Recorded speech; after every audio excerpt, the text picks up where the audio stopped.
Hello there and welcome to the final caster DPS artifacts armor set that does exist. Blue Mage doesn't count because that's level 70 and is not part of the Endwalker expansion armor sets at the moment. I'll have a look at that one at another time. But yes, it is Black Mage, aka Yoshi P's favorite job to play because it's just, yeah.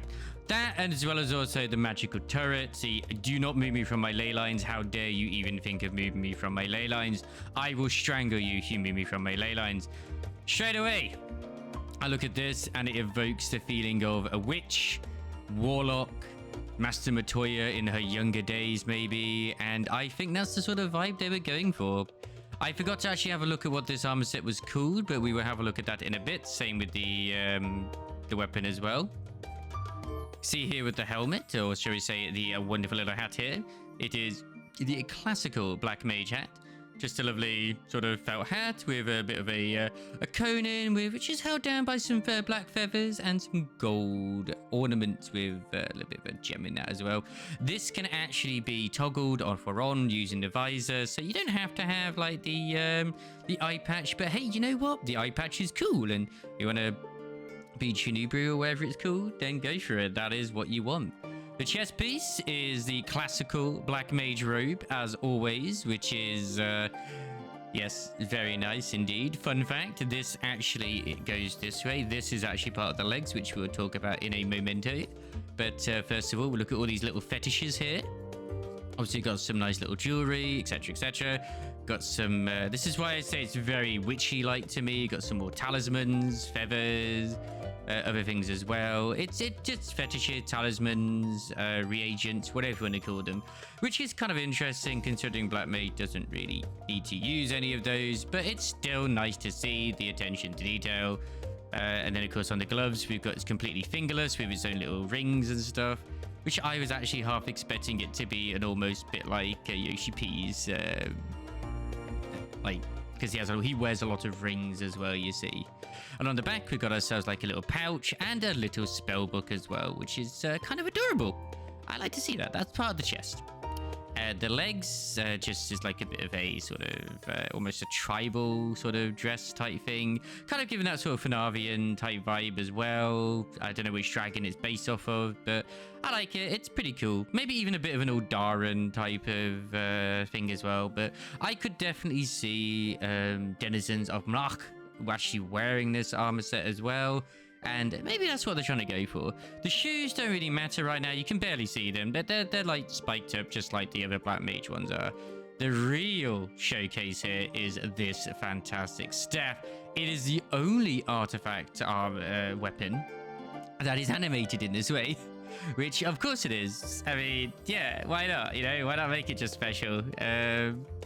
It's fine. It's not being given any form of favoritism whatsoever. I don't play freaking Black Mage, so I don't really care anyway. But I love the way that these float around the staff, and it makes me super excited for what the relic weapon's going to look like.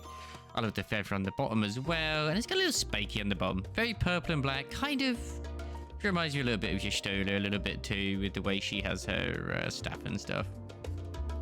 But it is just basically the same as any other Black Mage weapon. In fact, if anything, this also reminds me a little bit of Realm Reborn's Meteor logo, because he's got that bit in the center and then that at the top, which maybe it is supposed to represent that. I don't know. I can't really say much about Black Mage because I, once again, don't play Black Mage. So yeah, and I half paid attention to the story. But when you sheath it, they stop floating around. They obviously are just there. And of course, the glow disappears. As soon as you whip it out, they start floating around again. It's very nice, eh? Very nice. It is just these little attentions to details and stuff like that too, which I absolutely adore. So the actual name of this set is, we'll just have a look. It is the Spicona's set with the Azura's Rod. So there you are. Once again, dyeable once you get it to, once you've done the class quests down the line. So knock yourself out. But first things first, we're just going to actually have a look at the individual pieces because they are actually quite different to the other ones. So this isn't just a bit which covers the front like that. It actually is a full-on skirt with extra bits and bobs as well. You've got some little attachments here, some more like fetishes, regents, whatever you want to call them, around the bit. You've got some gems as well around the sort of belt, and it's just robed around the side. If you put this on, like I said, it is actually hollow underneath, but you've got a nice sort of very dark blue inlay, which I am very much a fan of. I like that, and I want to see more armors do it. The shoes, though, as I said, nothing to really scream about. It's like, they are what they are. They're all right. Like, maybe it's your type of thing. Maybe it's not for me. I'm just like, whatever, man. It's all right. It is, yeah. And of course, the helmet, just you can see here, if you have the visor, it's on, then take it off, and it just removes it. But as I said, I like it with the visor on, so I'm crazy like that. But for now, that is all of the caster DPS done. We're moving on to the healers. Thank you very much for watching. Don't forget to like, comment, and subscribe. Follow us on twitch.tv/Wobsy as well. I'll possibly post this to Instagram too. Thank you very much for watching, and yeah, we'll get some more done down the line as well. I'm still sort of, you know, getting better at doing these, so yeah. Ta-ta for now.